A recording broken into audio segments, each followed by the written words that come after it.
Arsenal end a massively underwhelming season by beating the worst team in the league thanks to a superb Martin Odegaard winner. Shout out Tierney who scored the opener. A lovely flick from Ben White's cross. Southampton then equalised from a corner.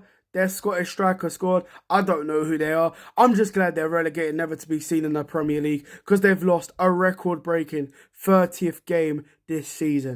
They overtook Derby County's 29 defeats in 2007-08. That is sickening. And if it wasn't for Odegaard's winner, we would have had the most draws in the Premier League this season. We still do, with Crystal Palace, who drew at Anfield today.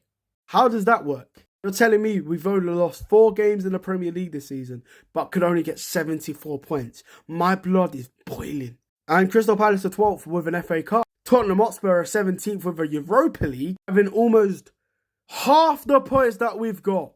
I can't believe it. Meanwhile, Manchester United have 42. Arsenal should have had double their points tallies. I don't care. Arteta failed to do that. Back to the game. It was boring. It was a slouch fest. I was happy for Tierney getting that goal. But then to let Southampton score like that and look like they were going to get a point, if it wasn't for his excellence, makes me feel sick to my stomach. The fact that they almost got their 3rd draw against Arsenal in 4 games, including that 3-3 hellhole, when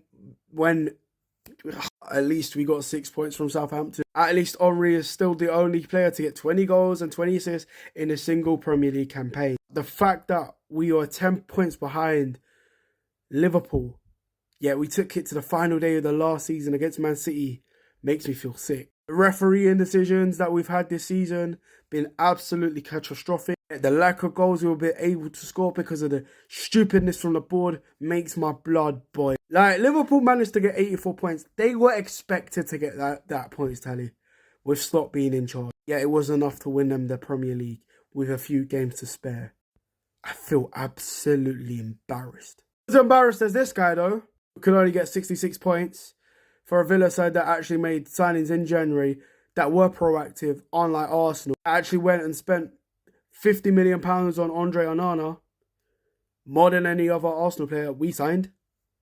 But yeah, good evening to the man single-handedly got Newcastle in that Champions League spot today, keeping Isaac at the club. Back in the suits! At least those Emery sexuals could go back into their cattle. Because honestly, ain't no mistake about it. I'm not fully convinced about Arteta this for next season. Because even regardless of signing a striker or not, we shouldn't be drawing 14 games. Like, we should be winning 25 games at least in the Premier League. We shouldn't be having more draws than clean sheets. That is embarrassing. And PGMOL, yes, we had no refereeing decisions come against us today, but we've had it throughout the whole season. The game was dead. Tierney scored. He got off a good send-off.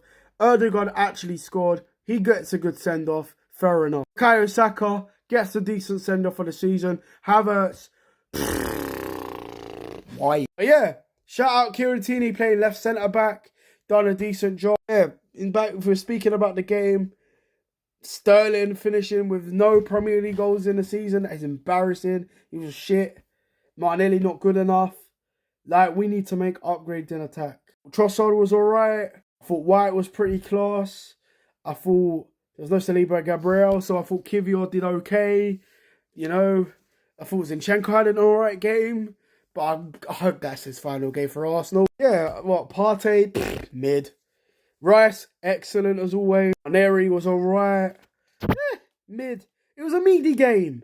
Against a side we should be beating convincingly, not be slugging it out for this guy to score the winning goal. It's just, well, it is what it is. Arsenal end the season with a 2-1 win, with 74 points, with a semi-final in the Champions League, with a semi-final in the Carabao Cup, and a knockout to has United in the 3rd round of the FA Cup.